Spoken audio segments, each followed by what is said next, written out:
Assalamualaikum teman-teman, seperti biasa sebelum mulai Mimin mendoakan semoga teman-teman semua selalu dalam keadaan sehat walafiat. Oke, kali ini kita akan melanjutkan Martial Master versi novel bagian 1836 bagi 35. Bagi yang baru bergabung selamat bergabung, dan bagi yang belum subscribe dululah agar Mimin tambah semangat lagi nih bikin videonya. Oke, kalau sudah kita langsung masuk ke isi ceritanya.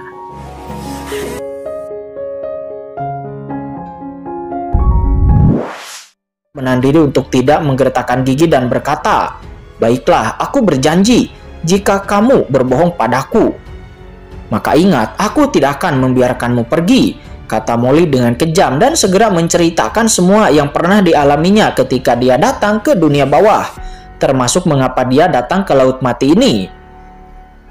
Dan ketika Molly dan Kincen sedang membicarakannya saat ini di perkemahan di luar Laut Mati, sekelompok ahli kuat berkumpul di sini. Tiba-tiba Hakim Raja Hantu merutkan kening dan mengeluarkan slip giok interogasi. Dan pada saat ini slip giok komunikasi di sisi Sura Dauju juga menyala. Hakim Raja Hantu dan Sura Dauju secara bersamaan mengirimkan kesadaran spiritual mereka kepada slip giok komunikasi. Dan ketika mereka merasakannya, mereka berdua mengerutkan kening pada saat yang bersamaan. Dan hawa dingin keluar dari tubuh mereka berdua. Boom. Dalam sekejap seluruh langit di atas Laut Mati tampak terbenam dalam es dan bahkan kekosongan membeku. Sura Dauju. Hakim Raja Hantu tiba-tiba meraung dan tiba-tiba meninju ke arah Sura Dauju di sampingnya. Duar.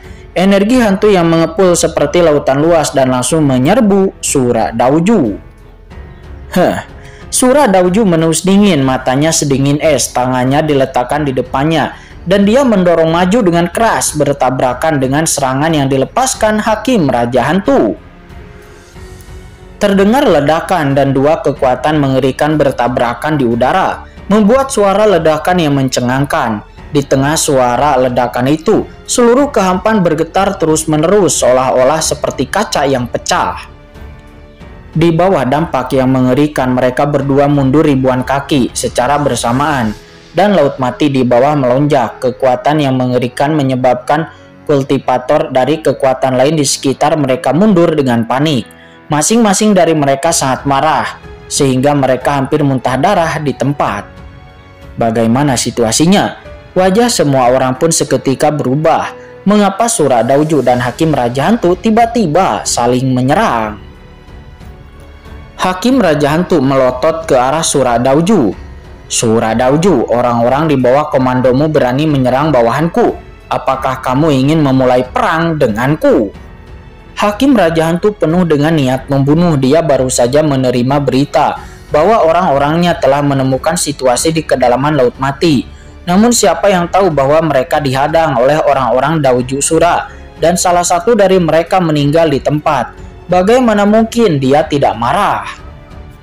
Sura Dauju mencibir dari sudut mulutnya. "Saudara Hakim, apa yang kamu bicarakan? Laut Mati telah berubah dan kita semua telah diperintahkan oleh Sang Kaisar untuk menghadapinya. Mengapa kamu hanya mengizinkan orang-orangmu untuk menghadapi situasi ini? Bisakah aku campur tangan di dalamnya?" Informasi yang diterima lebih rinci. "Leluhur hantu Kuming melapor kepadaku bahwa mereka menemukan bawahan Raja Hakim Hantu telah menerima orang asing yang tampaknya telah keluar dari kedalaman Laut Mati. Sekarang dia melacak orang ini dan membawanya pergi dari perintah Raja Hantu Hakim, dan seharusnya tidak menjadi masalah." Kurang ajar. Wajah Raja Hantu Hakim nampak pucat. "Ayo pergi." Dengan sekejap sosoknya, dia langsung terbang dan dengan cepat terbang menuju kedalaman Laut Mati di kejauhan. Dia samar-samar menyatakan dalam pesan itu bahwa bawahannya bertemu dengan seorang pria kuat yang dikirim oleh Kaisar di penjara Laut Mati dari kekuatannya. Dan jika itu benar, maka orang ini tidak boleh jatuh ke tangan pasukan lain. Di belakang Hakim Raja Hantu, sekelompok pria berpakaian hitam segera mengikutinya. "Ayo pergi juga." Melihat Hakim Raja Hantu pergi, Sura Dauju mencibir dan dia segera melesat pergi ke dalam kehampaan. dan dengan cepat terbang di sepanjang tempat Hakim Raja Hantu menghilang. Mereka semua pun menghilang dalam sekejap mata. Mereka semua pergi. Pasti ada situasi yang tidak diharapkan. Ayo kita juga pergi. Wush, wush. Segera para pasukan lain yang hadir tidak berani untuk lalai. Mereka juga terbang satu demi satu dan mengikuti dari belakang karena takut tertinggal. Dalam sekejap mata, semua orang ahli yang kuat yang hadir, kecuali mereka yang tetap tinggal, semuanya telah menghilang sepenuhnya dari sini. Saat ini jauh di dalam Laut Mati, terlihat Qin Chen juga telah mempelajari beberapa informasi dari Molly, dikombinasikan dengan informasi yang telah ditanyakannya dari para kultivator hantu sebelumnya. Situasi umum telah muncul dalam pikiran Qin Chen. Jadi, orang-orang yang menjaga Laut Mati semuanya adalah master dari banyak kekuatan di dunia bawah, dan yang terkuat di antara mereka adalah dua ahli Kaisar Semi yang dipimpin oleh Hakim Raja Hantu dan Sura Daoju. Qin Chen mengerutkan kening dan berkata, "Yah, itu tepat sekali," kata Molly. Dia mengangguk. Di dunia kacau, wajah Seribu Tulang tampak jelek. Kapan Hakim Raja Hantu dan Sura Daoju menjadi ahli Kaisar Semu? Keduanya termasuk dalam 4 Kaisar Agung, dan kedua orang ini sama seperti dia di zaman kuno, tetapi sekarang dirinya masih berada di transenden puncak tingkat 3, tetapi kedua orang itu telah menjadi ahli Kaisar Semu yang membuat leluhur Seribu Tulang merasa sangat tidak nyaman. Sebenarnya, para ahli terkenal di bawah komando 4 Kaisar Agung di zaman kuno semuanya berada di level puncak transenden, seperti Kaisar Mayat Hidup di bawah komando Permaisuri Mingyue, seperti 7 Jenderal Iblis Agung di bawah komando Kaisar Nether, dan 10 Raja Hantu di bawah komando Kaisar Yan, dan juga Wu Yue Ming. Nenek-nenek moyang dari 6 reinkarnasi di bawah komando Kaisar, semuanya adalah transenden puncak. Bukannya tidak ada ahli Kaisar Semi yang kuat di bawah komando 4 Kaisar Agung, tetapi begitu mereka mencapai ranah Kaisar Semu, orang-orang ini akan mundur di belakang dan akan mencari peluang untuk bisa menerobos ranah Kaisar, dan jarang sekali menunjukkan wajah mereka. Sebaliknya, mereka adalah beberapa misi khusus rahasia yang diberikan, dan orang-orang ini akan dikirim ahli Kaisar Semu yang kuat untuk melaksanakan misi tersebut. Misalnya, 4 ahli teratas semi Kaisar yang terperangkap di kandang Laut Mati itu sebenarnya dikirim oleh beberapa Kaisar teratas di dunia bawah. Seribu Tulang, apakah kamu kenal kedua orang ini? Kata Qin Chen bertanya melalui transmisi suara. Seribu Tulang pun menjawab, Tuan Muda Chen, kedua orang ini dan bawahan adalah berada di bawah komando 4 Kaisar Agung saat itu. Jadi kami secara alami saling mengenal, tapi bagaimanapun juga kami adalah memiliki tuan-tuan kami sendiri, dan kami hanya bertemu sesekali pada beberapa kesempatan. Dan jika dikatakan akrab, itu mungkin tidak. Tuan, apakah Anda ingin bawahan mengambil tindakan dan langsung memikat kedua orang ini?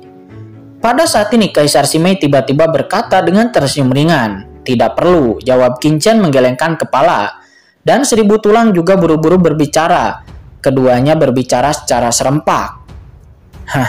Qin Chen melirik Seribu Tulang. Seribu Tulang pun buru-buru berkata, Tuan Muda Chen, Hakim Raja Hantu dan Sura Daoju tidak perlu ditakuti. Bahkan jika Anda menerobos semi Kaisar, mereka jauh dari lawan Anda. Tetapi mereka adalah ahli Kaisar di bawah komando Kaisar Yan dari 10 kuil, dan juga komando Kaisar Agung 5 Gunung Suci.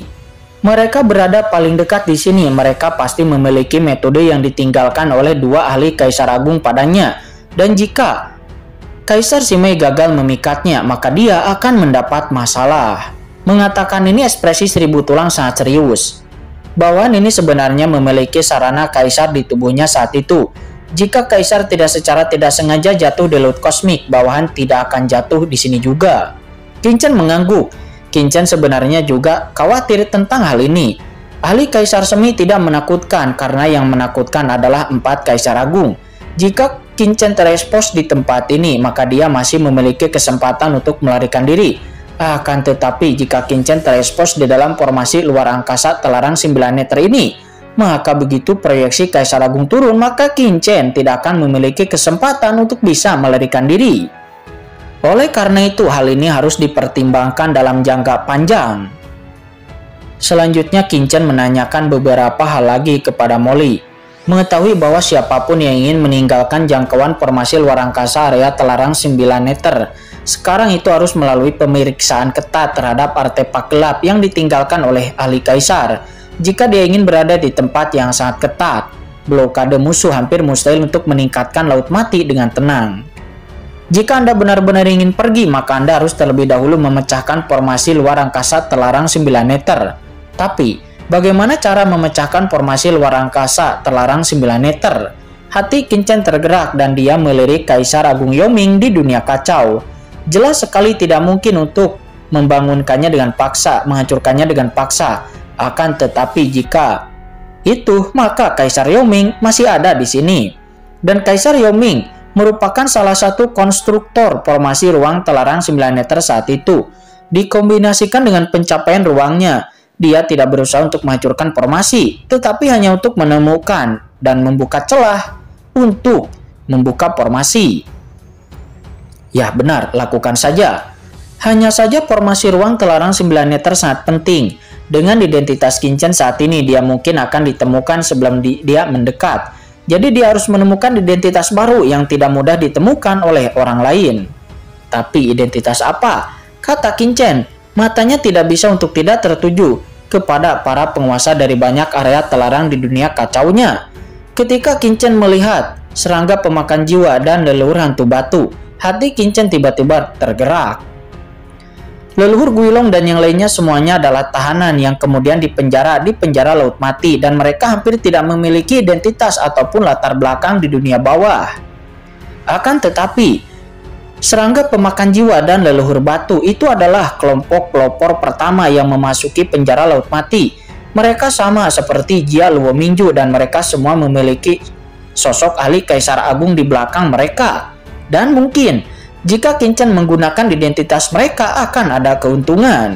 Sebuah gerakan di hati Kinchen dan Kinchen pun segera menatap Molly. Molly, ya apa kamu bilang? Molly terkejut dan setelah melihat ekspresi Kinchen dia tahu bahwa Kinchen pasti telah mengambil keputusan. Selanjutnya kamu kembali ke Daoju Sura. Bagaimana menjelaskannya? Saya yakin Anda punya cara sendiri. Tapi selain Daoju Sura, saya ingin Anda memperhatikan apakah ada orang-orang dari Kaisar Serangga dan Kaisar Stone Desolation. Di antara banyak kekuatan itu, kata Kinchen, dia segera mengucapkan beberapa patah kata di telinga Molly. Mendengar perintah Kinchen, mata Molly tiba-tiba membelalak. Ini apakah bisa berhasil? Dia sedikit terkejut. Kaisar Ming Chong dan Kaisar Si Huang terdengar seperti dua ahli kaisar yang kuat. Apakah Kinchen benar-benar memiliki kontak seperti itu di dunia bawah? Jika kamu disuruh pergi, maka kamu bisa pergi. Mengapa? Apakah kamu takut aku akan menyakitimu? Apa gunanya aku jika aku menyakitimu? Kata Kinchen, dia terlalu malas untuk menjelaskan. Ya baik, Molly menggertakkan gigi. Itu hanya tempat di mana aku akan bertemu nanti. Ya itu, ada di kedalaman Laut Mati. Semakin dalam semakin baik. Niat membunuh Laut Mati sangat mengerikan. Akan sangat baik ketika orang lain tidak akan bisa mencari ataupun menyelidiki. Di tengah pembicaraan, Kinchen tiba-tiba melirik Molly dan melihat bahwa tubuhnya berlumuran darah. Tubuhnya terus terkikis oleh Laut Mati, dan Kinchen bahkan tidak bisa melihat tulang dan organ dalam Molly. Jadi Kinchen tidak bisa menahan senyum. Aku lupa, basis kultivasimu terlalu lemah untuk bertahan hidup di kedalaman Laut Mati. Lihat dirimu, tubuhmu terkikis oleh niat membunuh Laut Mati dan kamu bahkan tidak dapat bersuara. Oh sial, Molly tidak bisa berkata-kata. Betapa memalukannya bagi dirinya sebagai putra surga yang sombong, protagonis surga di dunia yang ini. Namun dia nampak kesakitan saat ini. Di saat Molly mengeluh dalam hatinya, Molly tiba-tiba melihat Kinchen mengangkat tangannya dan boom. Seketika aliran air Laut Mati sehitam tinta tiba-tiba muncul dari tangannya dan segera mengalir ke tubuh Molly dalam sekejap. Molly terkejut dan saat dia hendak melawan, Kinchen berkata dengan dingin, Jangan melawan, serap kekuatan sumber laut mati ini, kata Kincen. Apa sumber laut mati? Molly terkejut dan boom. Saat berikutnya ketika air laut yang hitam pekat meleleh ke dalam tubuh Molly. Seketika Molly tiba-tiba merasakan aura pembunuh yang mengerikan di sekujur tubuhnya. Yang sangat compak-camping yang awalnya terkikis dia oleh air laut mati. Sekarang tiba-tiba pulih dengan kecepatan yang mencengangkan. Pada saat yang sama niat membunuh yang mengerikan ada muncul dari tubuhnya seperti tsunami. Ini adalah mata Molly seketika membelalak. Oke, Kincen menepuk tangannya dengan santai. Aku telah mengintegrasikan sumber laut mati ke dalam tubuhmu. Mulai sekarang kamu dapat berjalan bebas di laut mati. Dan air laut mati ini tidak akan menyakitimu lagi, kata Kincen. Kamu, ini adalah laut mati, tempat terlarang di dunia bawah. Molly menatap Kincen dengan sangat kaget. Saat ini, Molly merasakan tubuhnya terkejut. Niat membunuh dari laut mati yang telah mengikisnya sebelumnya seperti ribuan jarum yang menusuk-nusuk tubuhnya pada saat ini itu telah menghilang. Molly mengulurkan tangannya dan air laut mati di sekitar seperti mata air panas saja mengalir deras di antara jari-jarinya. Tetapi itu tidak lagi membahayakan Molly sedikit pun. Dan bahkan persepsi Molly tentang laut mati di sekitar menjadi lebih tajam dan lebih lemah. Molly bahkan punya firasat bahwa jika dia mau, dia bahkan bisa menarik air laut mati di sekitarnya untuk melawan musuh untuknya. Bagaimana cara melakukannya? Molly pun seketika menatap Kincen. Kejutan yang diberikan Kincen padanya sebelumnya bahkan lebih mengerikan daripada langkah Kincen sebelumnya untuk membunuh Master Kuming. Perlu dicatat bahwa ini adalah kandang laut mati yang terkenal di seluruh dunia bawah. Dan 4 Kaisar Agung pun tidak dapat menjelajahinya. Kincen melirik Molly dengan ringan dan berkata, lihat apa yang kau ributkan. Tenangkan keterkejutan di wajahmu itu. Operasi dasar, tidak ada yang perlu diributkan. Jangan membuatnya terlihat seperti kamu belum pernah melihat dunia sebelumnya. Molly pun tidak bisa berkata-kata. Molly memiliki urat menonjol di dahinya, napasnya menjadi lebih berat dan wajahnya sehitam batu. Pada saat ini Kincen tiba-tiba mengangkat kepalanya dan pupil cahaya mekar dari antara alis Kincen menatap laut di kejauhan. Anak buahmu akan segera datang. Ingatlah untuk melakukan apa yang aku katakan, kata Kincen. Setelah mengatakan itu, Kincen tiba-tiba mengangkat tangannya dan Molly melihat sumber yang menakutkan tiba-tiba muncul di tangan Kincen. Sebagian dari sumber ini dihamburkan oleh Kincen dan jatuh di dekatnya. Lalu sosok Kincen berkedip dan menghilang secara tiba-tiba. Dan pada saat ini, kepingan giok di tangan Molly sedikit menyala, menandakan bahwa Master Suradauju telah tiba di dekatnya. Molly menatap sosok Kincen yang telah pergi dengan keterkejutan di matanya. Anak ini benar-benar merasakan keberadaan pihak lain sebelum Suradauju tiba. Ranah kultivasi macam apa yang telah dicapai oleh anak Kincen ini?